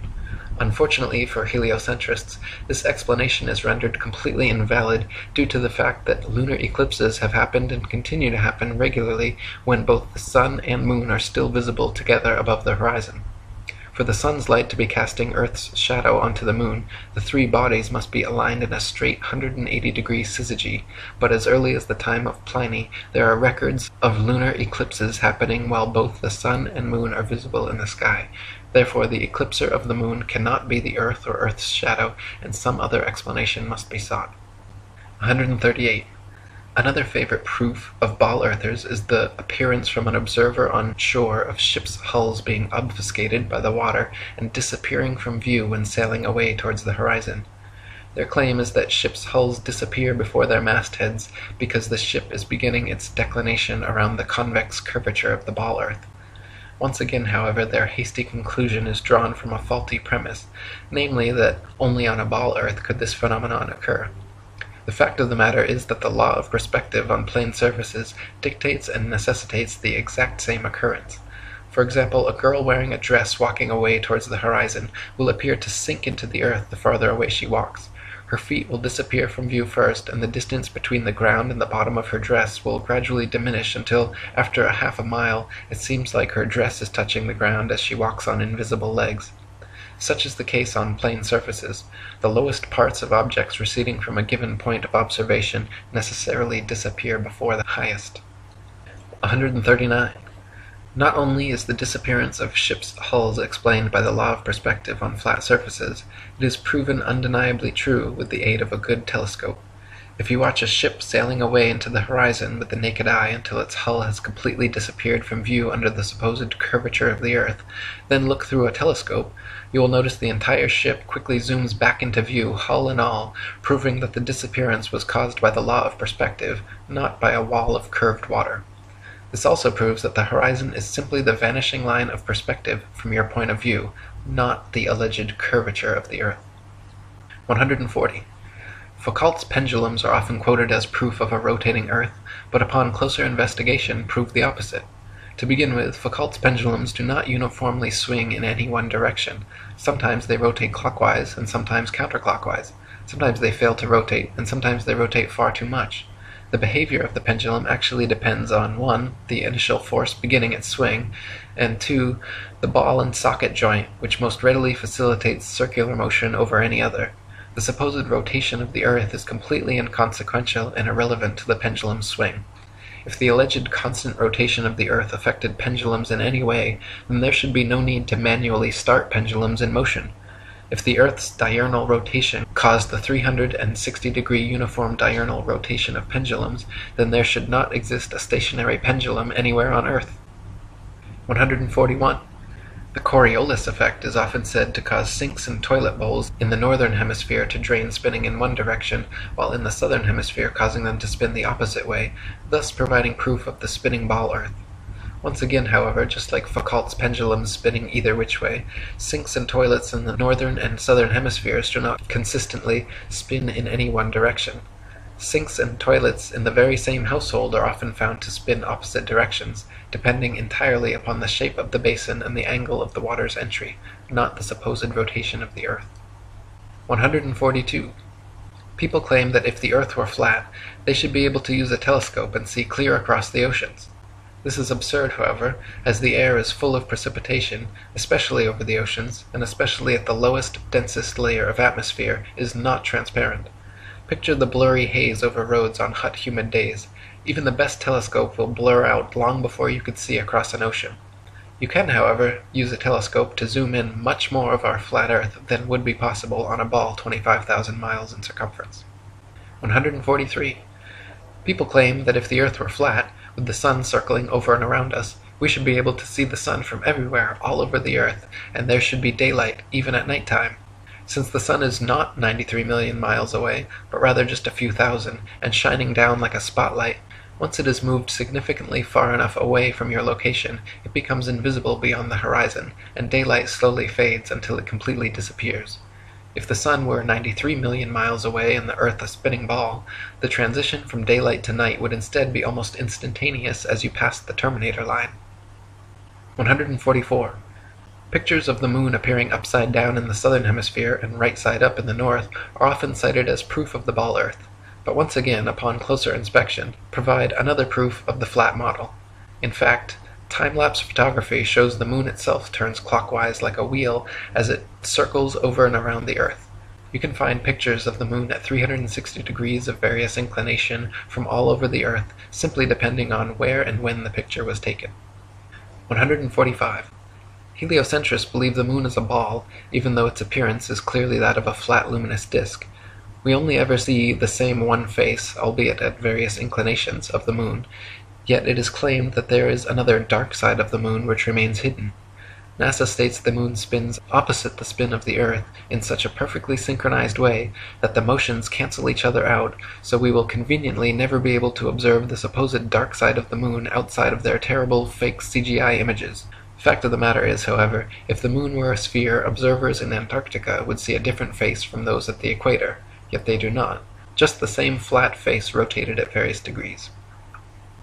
146. The ball Earth model claims the moon orbits around the Earth once every 28 days, yet it is plain for anyone to see that the moon orbits around the Earth every single day. The moon's orbit is slightly slower than the sun's, but follows the sun's same path from tropic to tropic, solstice to solstice, making a full circle over the Earth in just under 25 hours. 147. The ball Earth model claims the sun is precisely 400 times larger than the moon and 400 times further away from Earth, making them falsely appear exactly the same size. Once again, the ball model asks us to accept as coincidence something that cannot be explained other than by natural design. The sun and moon occupy the same amount of space in the sky and have been measured with sextants to be of equal size and equal distance, so claiming otherwise is against our eyes, experience, experiments, and common sense. 148. Quoting Earth Not a Globe by Samuel Rowbotham, it is found by observation that the stars come to the meridian about 4 minutes earlier every 24 hours than the sun, taking the solar time as the standard. This makes 120 minutes every 30 days and 24 hours in the year, hence all the constellations have passed before or in advance of the sun at that time. This is the simple fact as observed in nature, but the theory of rotundity and motion on axes and in an orbit has no place for it. Visible truth must be ignored because this theory stands in the way and prevents its votaries from understanding it. 149. Throughout thousands of years, the same constellations have remained fixed in their same patterns without moving out of position whatsoever. If the Earth were a big ball spinning around a bigger sun, spinning around a bigger galaxy, shooting off from the biggest bang, as NASA claims, it is impossible that the constellations would remain so fixed. Based on their model, we should, in fact, have an entirely different night sky every single night and never repeat exactly the same star pattern twice. 150. If Earth were a spinning ball, it would be impossible to photograph star trail time-lapses turning perfect circles around Polaris anywhere but the North Pole. At all other vantage points, the stars would be seen to travel more or less horizontally across the observer's horizon due to the alleged 1,000-mile-per-hour motion beneath their feet. In reality, however, Polaris's surrounding stars can always be photographed turning perfect circles around the central star all the way down to the Tropic of Capricorn. 151. If Earth were a spinning ball revolving around the sun, it would actually be impossible for star trail photos to show perfect circles even at the North Pole. Since the Earth is also allegedly moving 67,000 miles per hour around the sun moving 500,000 miles per hour around the Milky Way, and the entire galaxy going 67 million miles per hour, these four contradictory motions would make star trail time-lapses all show irregular curved lines. 152. In 2003, 3 university geography professors collaborated in an experiment to prove that the state of Kansas is indeed actually flatter than a pancake. Using topographical geodetic surveys covering over 80,000 square miles, it was determined that Kansas has a flatness ratio of 0.9997 over the entire state, while the average pancake, precisely measured using a confocal laser microscope, comes in at 0.957, making Kansas thereby literally flatter than a pancake. 153. Quoting Reverend Thomas Milner's Atlas of Physical Geography, we find that vast areas exhibit a perfectly dead level, scarcely a rise existing through 1,500 miles from the Carpathians to the Urals. South of the Baltic, the country is so flat that a prevailing north wind will drive the waters of the Stettiner Half into the mouth of the Oder, and give the river a backwards flow 30 or 40 miles. The plains of Venezuela and New Granada in South America, chiefly on the left of the Orinoco, are termed llanos, or level fields. Often, in the space of 270 square miles, the surface does not vary a single foot. The Amazon only falls 12 feet in the last 700 miles of its course. The La Plata has only a descent of 1/33rd of an inch per mile. 154. The Felix Baumgartner Red Bull dive outside camera shows the same amount of curvature of Earth from surface level to jump height, proving it to be a deceiving fish-eyed wide-angle lens, while the inside regular camera shows a perfectly flat horizon eye level at 128,000 feet, which is only consistent with a flat plane. 155. Some people claim to have seen the curvature of the Earth out their airplane windows. The glass used in all commercial airplanes, however, is curved to remain flush with the fuselage. This creates a slight effect mixed with the confirmation bias people mistake for being the alleged curvature of the Earth. In actuality, the fact that you see the horizon at eye level at 35,000 feet out both port and starboard windows proves the Earth is flat. If the Earth were a ball, no matter how big, the horizon would stay exactly where it was, and you would have to look down further and further to see the horizon at all. Looking straight out the window at 35,000 feet, you should see nothing but outer space from the port and starboard windows, as the Earth and horizon are supposed to be below you. If they are visible at eye level outside both windows, it's because the Earth is flat. 156. People also claim to see curvature in GoPro or other high-altitude camera footage of the horizon. While it is true that the horizon often appears convex in such footage, it just as often appears concave or flat depending on the tilt and movement of the camera. The effect is simply a distortion due to wide-angle lenses. In lens-corrected and footage taken without wide-angle technology, all amateur high-altitude horizon shots appear perfectly flat. 157. If gravity magically dragged the atmosphere along with the spinning ball Earth, that would mean the atmosphere near the equator would be spinning at over 1,000 miles per hour. The atmosphere over the mid-latitudes would be spinning around 500 miles per hour, and gradually slower to the poles, where the atmosphere would be unaffected at 0 miles per hour. In reality, however, the atmosphere at every point on Earth is equally unaffected by this alleged force, as it has never been measured or calculated and proven non-existent by the ability of airplanes to fly unabated in any direction without experiencing any such atmospheric changes. 158. If gravity magically dragged the atmosphere along with the spinning ball Earth, that would mean the higher the altitude, the faster the spinning atmosphere would have to be turning around the center of rotation. In reality, however, if this were happening, then rain and fireworks would behave entirely differently as they fell down through progressively slower and slower spinning atmosphere. Hot air balloons would also be forced steadily faster eastwards as they ascended through the ever-increasing atmospheric speeds. 159. If there were progressively faster and faster spinning atmosphere the higher the altitude, that would mean it would have to abruptly end at some key altitude where the fastest layer of gravitized spinning atmosphere meets the supposed non-gravitized, non-spinning, non-atmosphere of infinite vacuum space. NASA has never even mentioned what altitude this impossible feat allegedly happens, but it is easily philosophically refuted by the simple fact that vacuums cannot exist connected to non-vacuums while maintaining the properties of a vacuum. Not to mention the effect such a transition would have on a rocket spaceship would be disastrous. 160. It is impossible for rockets or any type of jet propulsion engines to work in the alleged non-atmosphere of vacuum space, because without air or atmosphere to push against, there is nothing to propel the vehicle forwards. Instead, the rockets and shuttles would be sent spinning around their own axis uncontrollably in all directions like a gyroscope. It would be impossible to fly to the moon or go in any direction whatsoever, especially if gravity were real and constantly sucking you towards the closest, densest body. 161. If Earth were really a ball, there would be no reason to use rockets for flying into outer space anyway, because simply flying an airplane straight at any altitude for long enough should and would send you off into outer space. To prevent their airplanes from flying tangent to the ball Earth, pilots would have to constantly course-correct downwards, or else within just a few hours, the average commercial airliner traveling 500 miles per hour would find themselves lost in outer space. The fact that this never happens, artificial horizons remain level at pilots' desired altitudes and do not require constant downward adjustments, proves the Earth is not a ball. 162.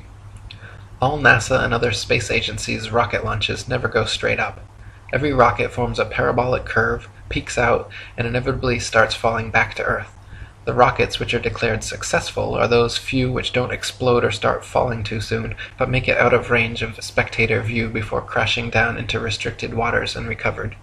There is no magic altitude where rockets or anything else can simply go up, up, up, and then suddenly just start free-floating in space. This is all a science fiction illusion created by wires, green screens, dark pools, some permed hair, and zero-G planes. 163. NASA and other space agencies have been caught time and again with air bubbles forming and floating off in their official outer space footage.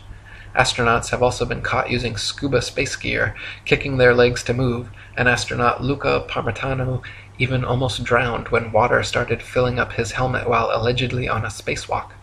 It is admitted that astronauts train for their spacewalks in underwater training facilities like NASA's Neutral Buoyancy Lab, but what is obvious from their space bubbles and other blunders is that all official spacewalk footage is also fake and filmed underwater. 164. Analysis of many interior videos from the International Space Station have shown the use of camera tricks such as green screens, harnesses, and even wildly permed hair to achieve a zero-gravity type effect. Footage of the astronauts seemingly floating in the zero gravity of their space station is indistinguishable from Vomit Comet zero-G airplane footage. By flying parabolic maneuvers, this zero-G floating effect can be achieved over and over again, then edited together. For longer uncut shots, NASA has been caught using simple wires and green screen technology. 165. NASA claims one can observe the International Space Station pass by overhead, proving its existence. Yet analysis of the ISS seen through zoom cameras proves it to be some type of hologram or drone, not a physical floating space base. As you can see in my documentary ISS Hoax, when zooming in and out, the ISS dramatically and impossibly changes shape and color, displaying a prismatic rainbow effect until coming into focus, much like an old television turning on and off. 166. The geostationary communications satellite was first created by Freemason science fiction writer Arthur C. Clarke and supposedly became science fact just a decade later. Before this, radio, television, and navigation systems like LORAN and Decca were already well established and worked fine using only ground-based technologies. Nowadays, huge fiber-optic cables connect the internet across oceans, gigantic cell towers triangulate GPS signals, and ionospheric propagation allows radio waves to be bounced all without the aid of the science fiction bestseller known as satellites. 167. Satellites are allegedly floating around in the thermosphere, where temperatures are claimed to be upwards of 4,530 degrees Fahrenheit. The metals used in satellites, however, such as aluminum, gold, and titanium, have melting points of 1,221, 1,948, and 3,034 degrees respectively, all far lower than they could possibly handle. 168. So-called satellite phones have been found to have reception problems in countries like Kazakhstan with very few cell phone towers. If the Earth were a ball with 20,000 plus satellites surrounding, such blackouts should not regularly occur in any rural countryside areas. 169. So-called satellite TV dishes are almost always positioned at a 45-degree angle towards the nearest ground-based repeater tower. If TV antenna were actually picking up signals from satellites 100 plus miles away in space, most TV dishes should be pointing more or less straight up to the sky. The fact that satellite dishes are never pointing straight up, and almost always positioned at a 45-degree angle, proves they are picking up ground-based tower signals and not outer space satellites. 170. People even claim to see satellites with their naked eyes, but this is ridiculous considering they are smaller than a bus and allegedly 100 plus miles away. It is impossible to see anything so small that far away. Even using telescopes, No one claims to discern the shape of satellites, but rather describes seeing passing moving lights, which could easily be any number of things, from airplanes to drones to shooting stars or other unidentified flying objects. 171. NASA claims there are upwards of 20,000 satellites floating around Earth's upper atmosphere, sending us radio, television, GPS, and taking pictures of the planet. All these supposed satellite pictures, however, are admittedly composite images edited in Photoshop. They claim to receive ribbons of imagery from satellites, which must then be spliced together to create composite images of the Earth, all of which are clearly CGI and not photographs. If Earth were truly a ball, with 20,000 satellites orbiting, it would be a simple matter to mount a camera and take some real photographs. The fact that no real satellite photographs of the supposed ball Earth exist, in favor of NASA's ribbons of composite CG imagery, is further proof that we are not being told the truth. 172. If you pick any cloud in the sky and watch for several minutes, two things will happen. The clouds will move, and they will morph, gradually changing shape. In official NASA footage of the spinning ball Earth, such as the Galileo time-lapse video, however, clouds are constantly shown for 24+ hours at a time and not moving or morphing whatsoever. This is completely impossible, further proof that NASA produces fake CGI videos, and further evidence that Earth is not a spinning ball. 173. NASA has several alleged photographs of the ball Earth which show several exact duplicate cloud patterns. The likelihood of having 2 or 3 clouds of the exact same shape in the same picture is as likely as finding 2 or 3 people with the exact same fingerprints. In fact, it is a solid proof that the clouds were copied and pasted in a computer program, and that such pictures showing a ball-shaped Earth are fakes. 174. NASA graphics artists have placed things like faces, dragons, and even the word sex into cloud patterns over their various ball Earth pictures. Their recent 2015 Pluto pictures even clearly have a picture of Disney's Pluto the dog layered into the background. Such blatant fraud goes unnoticed by the hypnotized masses, but provides further proof of the illegitimacy of NASA and their spinning ball planet mythos. 175. Professional photo analysts have dissected several NASA images of the ball Earth and found undeniable proof of computer editing. For example, images of the Earth allegedly taken from the Moon have proven to be copied and pasted in, as evidenced by rectangular cuts found in the black background around the Earth by adjusting brightness and contrast levels. If they were truly on the Moon and Earth was truly a ball, there would be no need to fake such pictures. 176. When NASA's images of the ball Earth are compared with one another, the coloration of the land and oceans and relative size of the continents are consistently so drastically different from one another as to prove beyond any reasonable doubt that the pictures are all fake. 177. In the documentary A Funny Thing Happened on the Way to the Moon, we can watch official leaked NASA footage showing Apollo 11 astronauts Buzz Aldrin, Neil Armstrong, and Michael Collins for almost an hour using transparencies and camera tricks to fake shots of a round Earth. They communicate over audio with Control in Houston about how to accurately stage the shot, and someone keeps prompting them on how to effectively manipulate the camera to achieve the desired effect. First, they blacked out all the windows except for a downward-facing circular one, which they aimed the camera towards from several feet away. This created the illusion of a ball-shaped Earth surrounded by the blackness of space, when in fact it was simply a round window in their dark cabin. Neil Armstrong claimed at this point to be 130,000 miles from the Earth, halfway to the Moon.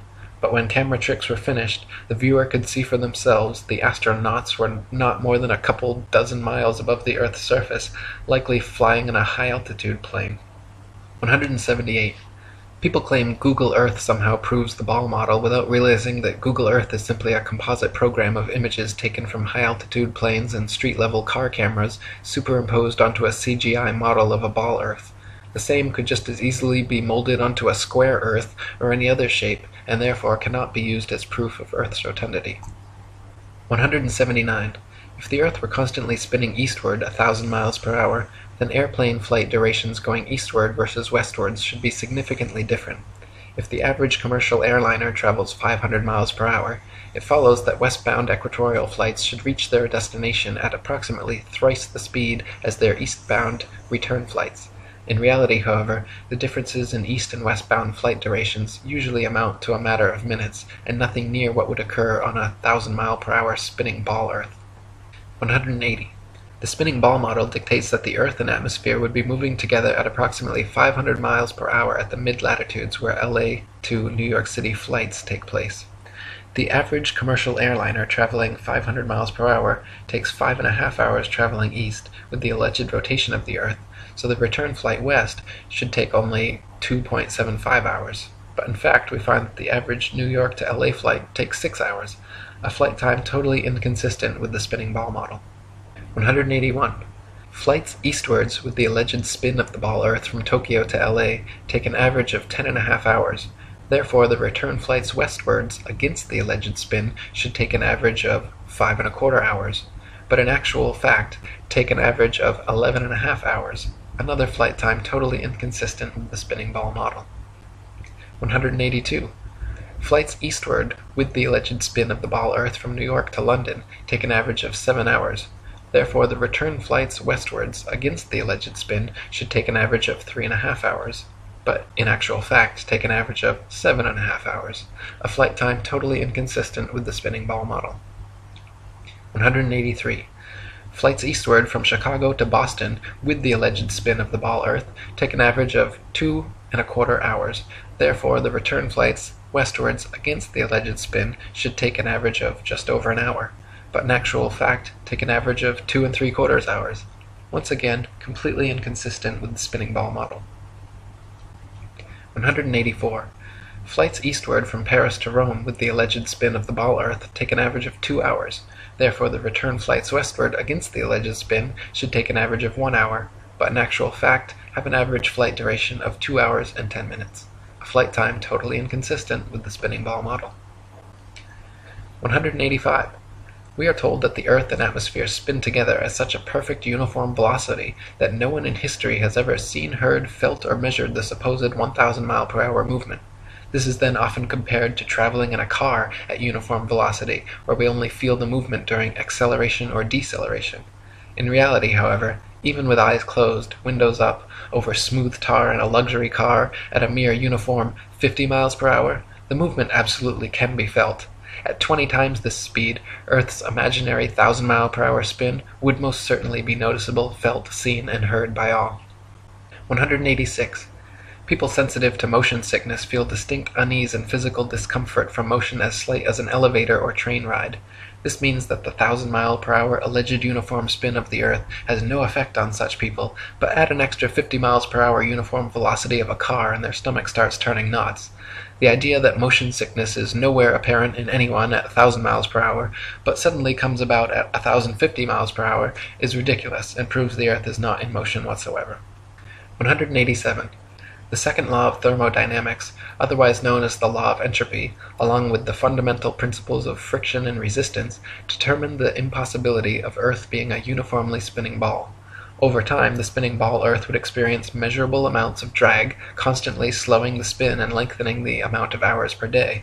As not the slightest such change has ever been observed in all of recorded history, it is absurd to assume the Earth has ever moved an inch. 188. Over the years, NASA has twice changed their story regarding the shape of the Earth. At first they maintained Earth was a perfect sphere, which later changed to an oblate spheroid flattened at the poles, and then changed again to being pear-shaped, as the southern hemisphere allegedly bulges out as well. Unfortunately for NASA, however, none of their official pictures show an oblate spheroid or pear-shaped Earth. All their pictures, contrary to their words, show a spherical, and clearly CGI fake, Earth. 189. The Bible, Quran, Srimad Bhagavatam, and many other holy books describe and purport the existence of a geocentric stationary flat Earth. For example, 1 Chronicles 16:30 and Psalm 96:10 both read, "He has fixed the earth firm, immovable." And Psalm 93:1 says, "The world also is established, that it cannot be moved." The Bible also repeatedly affirms that the earth is outstretched as a plane, with the outstretched heavens everywhere above, not all around, giving a scriptural proof the earth is not a spinning ball. 190. Cultures the world over throughout history have all described and purported the existence of a geocentric stationary flat earth. Egyptians, Indians, Mayans, Chinese, Native Americans, and literally every ancient civilization on earth had a geocentric flat earth cosmology. Before Pythagoras, the idea of a spinning ball Earth was non-existent, and even after Pythagoras it remained an obscure minority view until 2,000 years later when Copernicus began reviving the heliocentric theory. 191. From Pythagoras to Copernicus, Galileo and Newton, to modern astronauts like Aldrin Armstrong and Collins, to Director of NASA and Grand Commander of the 33rd Degree, C. Fred Klangknecht, the founding fathers of the spinning ball mythos have all been Freemasons. The fact that so many members of this, the largest and oldest secret society in existence, have all been co-conspirators bringing about this literal planetary revolution is beyond the possibility of coincidence and provides proof of organized collusion in creating and maintaining this multi-generational deception. 192. Quoting Terra Firma by David Wardlaw Scott, the system of the universe as taught by modern astronomers being founded entirely on theory, for the truth of which they are unable to advance one single real proof, they have entrenched themselves in a conspiracy of silence, and decline to answer any objections which may be made to their hypothesis. Copernicus himself, who revived the theory of the heathen philosopher Pythagoras and his great exponent Sir Isaac Newton, confessed that their system of a revolving earth was only a possibility and could not be proved by facts. It is only their followers who have decorated it with the name of an exact science, yea, according to them, the most exact of all the sciences. Yet one astronomer royal for England once said, speaking of the motion of the whole solar system, "The matter is left in a most delightful state of uncertainty, and I shall be very glad if anyone can help me out of it." What a very sad position for an exact science to be in is this. 193. No child or unindoctrinated man in their right mind would ever conclude or even conceive, given to their own devices, based on their own personal observations, that the earth was a spinning ball revolving around the sun. Such imaginative theories, nowhere present in anyone's daily experience, require and have required massive amounts of constant propaganda to uphold the illusion. 194. From David Wardlaw Scott. I remember being taught when a boy that the earth was a great ball revolving at a very rapid rate around the sun, and when I expressed to my teacher my fears that the waters of the oceans would tumble off, I was told that they were prevented from doing so by Newton's great law of gravitation, which kept everything in its proper place. I presume that my countenance must have shown some signs of incredulity, for my teacher immediately added, "I can show you a direct proof of this. A man can whirl around his head a pail filled with water without it being spilt, and so, in like manner, can the oceans be carried round the sun without losing a drop." As this illustration was evidently intended to settle the matter, I then said no more upon the subject. Had such been proposed to me afterwards as a man, I would have answered somewhat as follows. "Sir, I beg to say that the illustration you have given of a man whirling a pail of water around his head and the oceans revolving around the sun does not in any degree confirm your argument, because the water in the two cases is placed under entirely different circumstances, but, to be of any value, the conditions in each case must be the same, which here they are not. The pail is a hollow vessel which holds the water inside it, whereas, according to your teaching, the earth is a ball, with a continuous curvature outside, which, in agreement with the laws of nature, could not retain any water. 195. Astronomers say the magical magnetism of gravity is what keeps the oceans of the world stuck to the ball earth. They claim that because the earth is so massive, by virtue of this mass it creates a magic force able to hold people, oceans, and atmosphere tightly clung to the underside of the spinning ball. Unfortunately, however, they cannot provide any practical example of this on a scale smaller than the planetary. A spinning wet tennis ball, for instance, has the exact opposite effect of the supposed ball earth. Any water poured over it simply falls off the sides, and giving it a spin results in water flying off 360 degrees like a dog shaking off after a bath. Astronomers concede the wet tennis ball example displays the opposite effect of their supposed ball earth, but claim that at some unknown mass, the magic adhesive properties of gravity suddenly kick in, allowing the spinning wet tennis ball earth to keep every drop of gravitized water stuck to the surface. When such an unproven theory goes against all experiments, experience, and common sense, it is high time to drop the theory. 196. Quoting Marshall Hall. In short, the sun, moon, and stars are actually doing precisely what everyone throughout all of history has seen them do. We do not believe what our eyes tell us because we've been taught a counterfeit system which demands that we believe what has never been confirmed by observation or experiment. That counterfeit system demands that the Earth rotate on an axis every 24 hours at a speed of over 1,000 miles per hour at the equator. No one has ever seen or felt such movement, nor seen or felt the 67,000 mile per hour speed of Earth's alleged orbit around the Sun, or its 500,000 mile per hour alleged speed around a galaxy, or its retreat from an alleged Big Bang at over 67 million miles per hour. Remember, no experiment has ever shown the Earth to be moving. Add to that the fact that the alleged rotational speed we've all been taught as scientific fact must decrease every inch or mile one goes north or south of the equator, and it becomes readily apparent that such things as accurate aerial bombing in World War II down a chimney from 25,000 feet with a plane going any direction at high speed would have been impossible if calculated on an Earth moving below at several hundred miles per hour and constantly changing with the latitude. 197. Some people claim there is no motive for such a grand-scale deception, and that flat or ball makes no difference. By removing Earth from the motionless center of the universe, these Masons have moved us physically and metaphysically from a place of supreme importance to one of complete nihilistic indifference. If the Earth is the center of the universe, then the ideas of God, creation, and a purpose for human existence are resplendent. But if the Earth is just one of billions of planets revolving around billions of stars in billions of galaxies, then the ideas of God, creation, and a specific purpose for Earth and human existence become highly implausible. By surreptitiously indoctrinating us into their scientific materialist sun worship, not only do we lose faith in anything beyond the material, we gain absolute faith in materiality, superficiality, status, selfishness, hedonism, and consumerism. If there's no God and everyone's just an accident, then all that really matters is me, me, me. They've turned Madonna, the mother of God, into a material girl living in a material world. Their rich, powerful corporations with slick sun cult logos sell us idols to worship, slowly taking over the world while we tacitly believe their science, vote for their politicians, buy their products, listen to their music and watch their movies, sacrificing our souls at the altar of materialism. To quote Morris Klein, the heliocentric theory, by putting the sun at the center of the universe, made man appear to be just one of a possible host of wanderers drifting through a cold sky.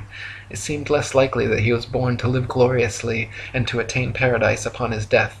Less likely, too, was it that he was the object of God's ministrations. 198. Some say that the idea of an intergenerational worldwide conspiracy to delude the masses sounds implausible or unrealistic.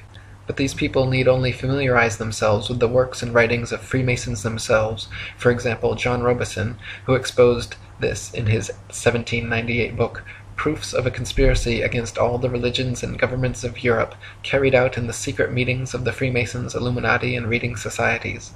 Supreme Commander of the 33rd Degree Albert Pike was quite forthcoming in several letters regarding the Masons' ultimate goal of world domination, and the Zionist Protocols of the Learned Elders of Zion, the exact plan by which this would be and has been carried out, is completely disclosed.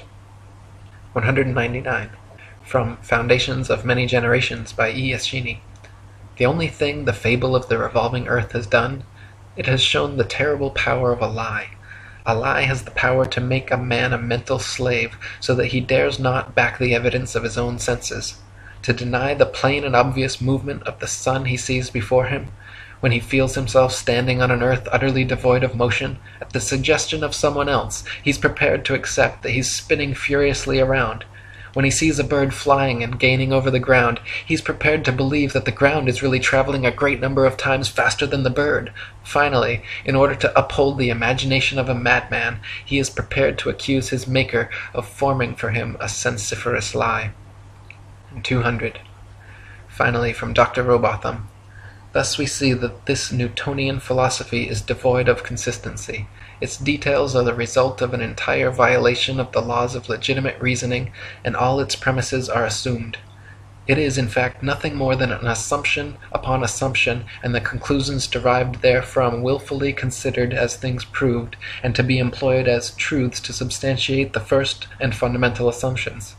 Such a juggle and jumble of fancies and falsehoods, extended and intensified as in theoretical astronomy, is calculated to make the unprejudiced inquirer revolt with horror from the terrible conjuration which has been practised upon him, to sternly resolve to resist its further progress, to endeavour to overthrow the entire edifice, and to bury in its ruins the false honours which have been associated with its fabricators, and which still attach to its devotees. For the learning, the patience, the perseverance, and devotion for which they have ever been examples, honour and applause need not be withheld, but their false reasoning, the advantages they have taken of the general ignorance of mankind in respect to astronomical subjects, and the unfounded theories they have advanced and defended, cannot be otherwise than regretted, and ought to be by every means possible uprooted. For more information about our flat earth, read The Flat Earth Conspiracy by ERIC DUBAY, and visit atlanteanconspiracy.com and ifers.boards.net.